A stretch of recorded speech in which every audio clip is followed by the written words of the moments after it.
बदला वफा का याद आते हैं। दोस्तों, आज की वीडियो में मैं आपको मलिकाए तरन्नुम नूरजहां और हिंदुस्तान के सबसे मकबूल तरीन गुलकार जिन्हें आज भी याद रखा जाता है मोहम्मद रफ़ी का किस्सा सुनाने वाली हूँ कि दोनों के दरमियान एक बड़ा गहरा ताल्लुक भी था और अपनी ज़िंदगी का पहला और आखिरी गीत मोहम्मद रफ़ी साहब ने मलिकाए तरन्नुम नूरजहां के साथ मिलकर एक गीत गाया था।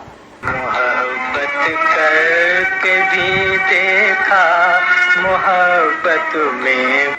इस गीत से वाबस्ता बड़ी दिलचस्प एक कहानी है जो मैं आपको सुनाने वाली हूँ।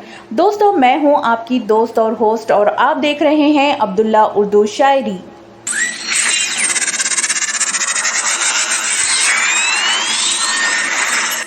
दोस्तों, आज की वीडियो में हम बात करेंगे दिलीप कुमार और मलिकाए तरन्नुम नूरजहां की फिल्म थी जुगनू 1947 में जो रिलीज हुई थी और इसके बाद ही मलिकाए तरन्नुम नूरजहां फिर हिंदुस्तान छोड़कर बंटवारे के बाद पाकिस्तान चली गई थी। और इसी फिल्म में एक गाना था मोहम्मद रफ़ी साहब का जो मलिकाए तरन्नुम नूरजहां के साथ रिकॉर्ड किया गया था और एक तारीखी गीत है, सदाबहार गीत है, जिसका गीत में मैंने आपको आज की वीडियो में शुरू में ही सुना दिया है।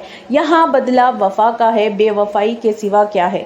ये गाना इतना मकबूल रहा है, लेकिन गाने की जो दिलचस्प कहानी वो ये है कि मलिकाए तरन्नुम नूरजहां के साथ मोहम्मद रफ़ी साहब को मौका दिया गया था और ये मौका देने वाले थे फेरोज़ निज़ामी, जो लाहौर से जिनका ताल्लुक़ था। आप में से बहुत सारे लोग फेरोज़ निज़ामी को भी जानते हैं। इब्तिदाई फिल्मों के, हिंदी फिल्मों के बहुत बड़े मौसीक़ार थे।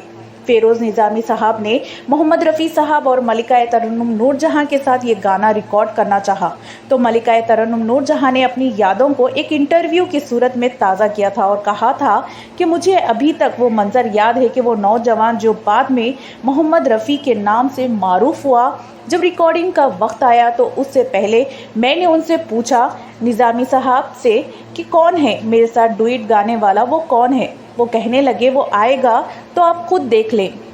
तो मलिकाए तरन्नुम नूरजहां कहा करती थी, मैं काफ़ी देर इंतज़ार करती रही कि कोई गुलकार जिसको वो जानती होंगी वो आएगा और उनके साथ वो गाना गाएगा।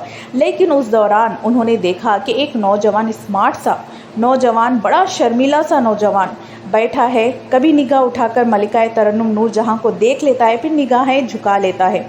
इसी दौरान फेरोज़ निज़ामी आए और उन्होंने तारुफ करवाया कि ये रफ़ी आपके साथ गाना गाएगा। और इस वक्त मलिकाए तरन्नुम नूरजहां को बड़ी हैरानी हुई, बड़ा झटका लगा कि ये नौजवान जिसे वो बिल्कुल नहीं जानती थी उस वक्त ये उनके साथ गाना गाएगा। मलिकाए तरन्नुम नूरजहां बताया करती थी कि जब गाने की रिकॉर्डिंग शुरू हुई तो मोहम्मद रफ़ी बार बार रुक जाते, घबरा जाते और फिर उन्हें पानी पिलाया जाता। 4-5 गिलास मोहम्मद रफ़ी को पानी पिलाया गया। और ऐसा होता है अपनी ज़िंदगी के इब्तिदाई दौर में, और फिर जब आप किसी महान अपने सीनियर गुलकार के सामने या अदाकार के सामने खड़े होते हैं तो पसीने भी छूट जाते हैं, घबराहट भी होती है और फिर इसके बाद एतमाद आता है।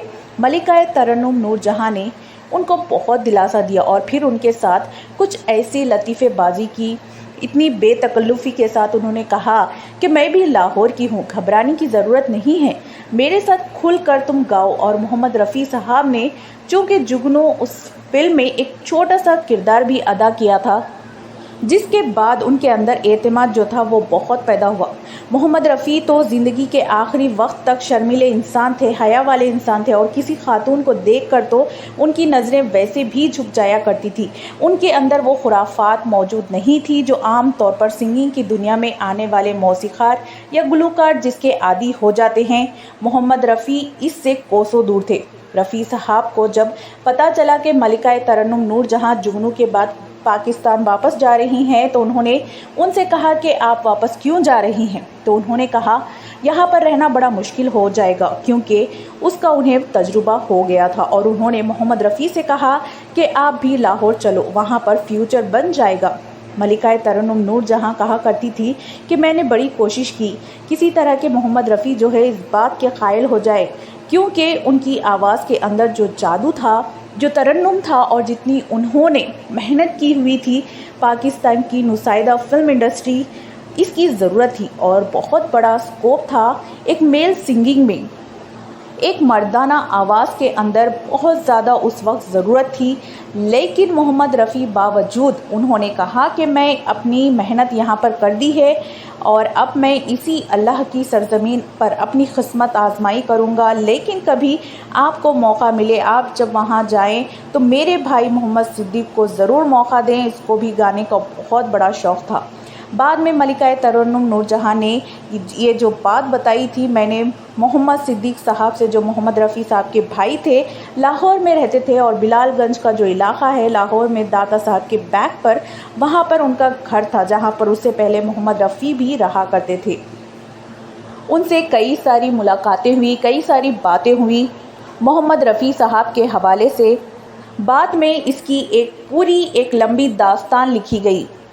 वो दास्तान डेली पाकिस्तान में शाये हुई थी। एक मुक़द्दर का सिकंदर के हवाले से मोहम्मद रफ़ी साहब की बायोग्राफ़ी भी लिखी गई थी और इसमें मोहम्मद सिद्दीक़ साहब के पूरे हालात पेश किए थे, उनके हालात पेश किए गए थे, उनके ख़यालात पेश किए गए थे। वो कहने लगे, मोहम्मद रफ़ी साहब ने बाद में फ़ोन करके मलिका तरन्नुम नूरजहां से मेरी सिफारिश की थी और कहा था सिद्दीक़ को आगे लेकर आएँ, ये आपको पाकिस्तान में मोहम्मद रफ़ी की आवाज़ देगा।